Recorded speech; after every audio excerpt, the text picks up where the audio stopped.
Good evening. Thanks so much for joining us, everybody. I'm Doug Williams in for Alan Devlin tonight. We are just hours away from feeling the first impacts of this major nor'easter. Heavy snowfall, blizzard conditions, coastal flooding, beach erosion, all possible, if not likely.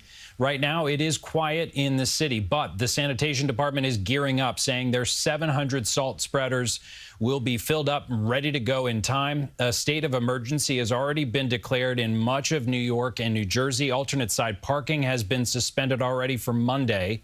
As for a decision on whether schools in the city will be open for in-person learning, that is expected by noon tomorrow. We have team coverage tonight. Naomi Ruchim and Andrew Ramos are monitoring preps across our area.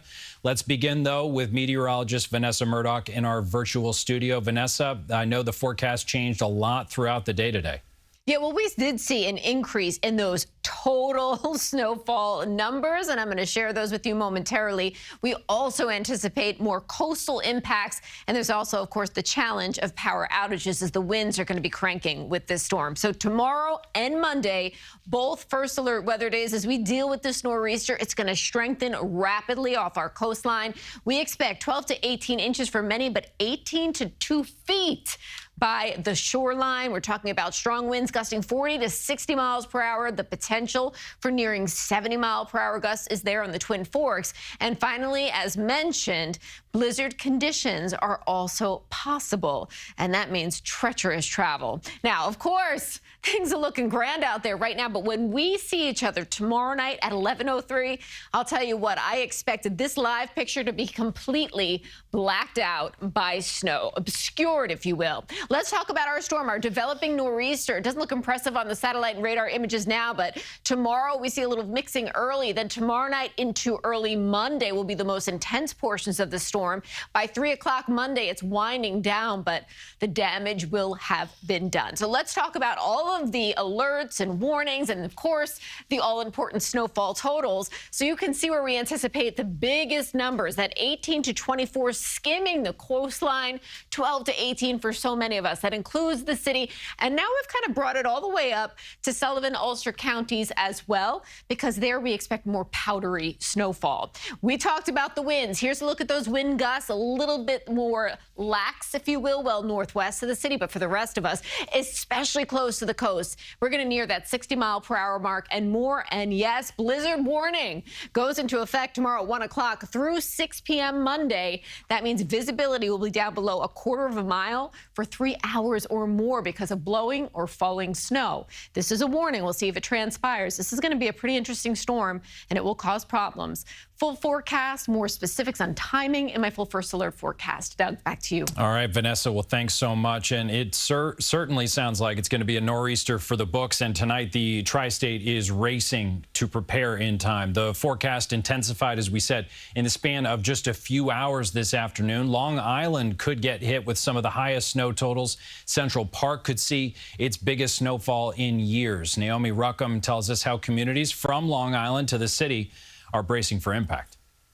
When a nor'easter rides just offshore, Long Island tends to experience the brunt of it. Shoppers stand shoulder to shoulder in Garden City. The pre-storm mad dash feels even more urgent this time. Again? My son texts me and says, "Mom, do you have food?" I said, "No." So he said, "You better rush, go and shopping." Long Island is expected to see some of the highest snow totals. And while Suffolk County officials stopped short of issuing a travel ban, they did issue this plea. Please stay off the roads.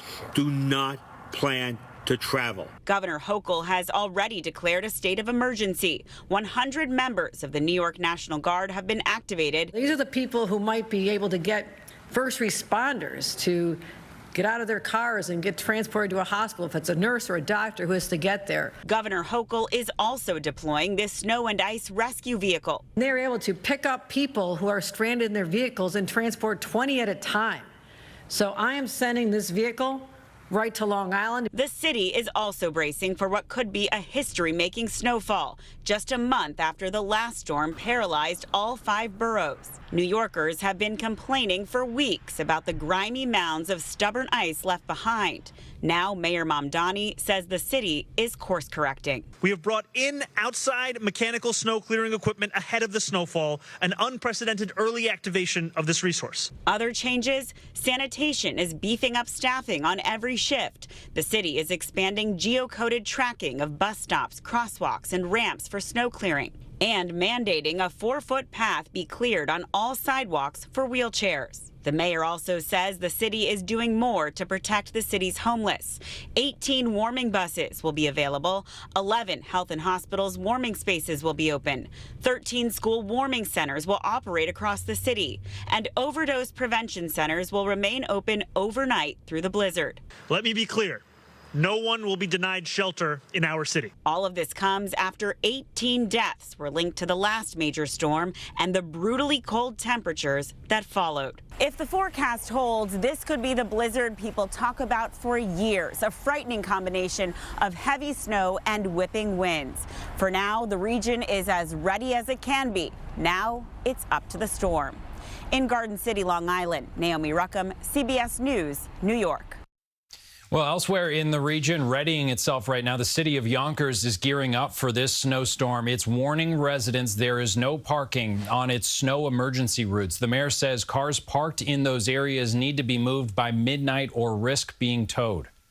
And our emergency responders need full access to clear the roads safely and efficiently. And so if you're parked in these designated routes, please move your vehicle now.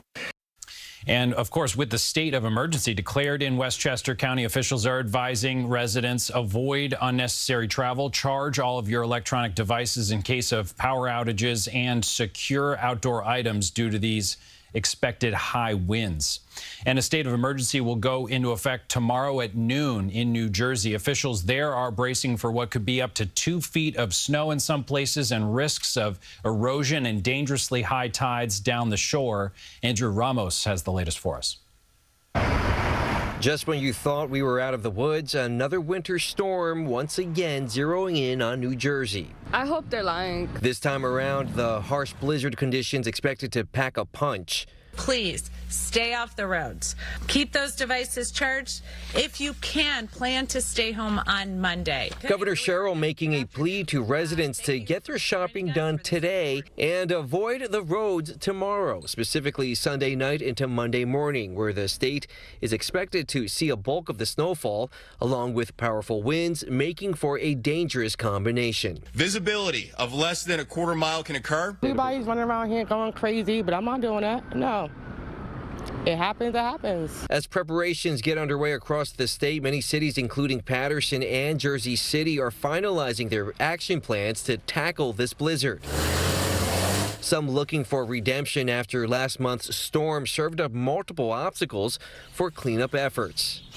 Me trying to park my car, I got stuck a lot of times. I hope they cancel school, but I also hope I could walk around. Patterson officials announced that up to 40 public works trucks will be hitting the pavement by midday Sunday, while Jersey City already got a head start on prepping roads on Friday. Our focus is keeping our main streets open. And while conditions are expected to be more severe than last month's storm, officials have not yet made a decision on suspending public transportation. The governor said her team will be monitoring the storm and will make a decision if conditions worsen. Reporting in Passaic County, Andrew Ramos, CBS News, New York. Andrew, thank you. Vanessa mentioned this earlier, but unlike the light and powdery snow we got in the last storm, this one will bring wet and heavy snow, the type that can weigh down power lines and lead to power outages. Utility companies like PSE&G in New Jersey say they're calling in additional staff. They're prepared to work around the clock, but the intensity of the storm could impact their response times. They cannot go up in the bucket trucks if the wind is above 39 miles per hour, so they'll have to wait till some of the gusts subside before they're able to go up and make some repairs.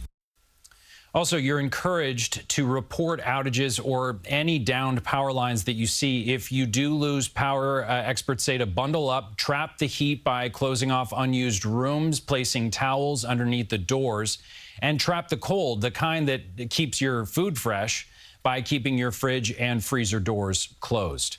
Now, a check on snow preps in Connecticut, where Governor Lamont has ordered the state's Emergency Operations Center to open tomorrow at 5 p.m. From there, they're going to coordinate information and resources, and the state's Department of Transportation says its fleet of 600 snowplows and specialized equipment is ready. And we've got you covered during this nor'easter. We're going to bring you live weather updates on our streaming channel beginning at noon tomorrow. You can also get the latest forecast anytime on our website, cbsnewyork.com. And on Monday, we're going to be starting our coverage a half hour early. That's at 4 a.m. So Chris, Mary, Tony, and a team of reporters will bring you live conditions, timing, and the impacts.